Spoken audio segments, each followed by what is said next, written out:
Hi friends, happy Ramanavami. ರಾಮನಿಗೆ ವಿಶೇಷವಾದಂಥ ಒಂದು ಪಾನಕವನ್ನು ರೆಡಿ ಮಾಡಿದ್ದೀನಿ. ಪಾನಕ, ಕೋಸಂಬರಿ ಮತ್ತು ಮಜ್ಜಿಗೆ. ನೋಡಿ, ರಾಮನಿಗೆ ಇಷ್ಟವಾದಂತಹ ಹೆಸರು ಬೇಳೆ,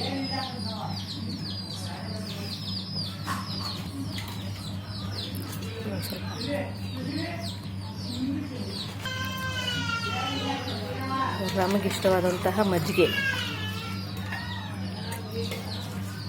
ನೋಡಿ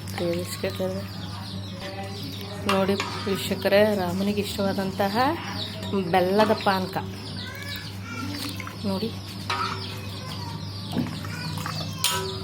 ಈ ಬಿಸಿಲಿಗೆ ಒಳ್ಳೆಯಂಥ ಪಾನಕ ಹಾಗೂ ರಾಮನಿಗೆ ಇಷ್ಟವಾದಂತಹ ಪಾನಕ ರೆಡಿಯಾಗಿದೆ ಫ್ರೆಂಡ್. ಮತ್ತೊಮ್ಮೆ ಎಲ್ರಿಗೂ ಹ್ಯಾಪಿ ರಾಮನವಮಿ.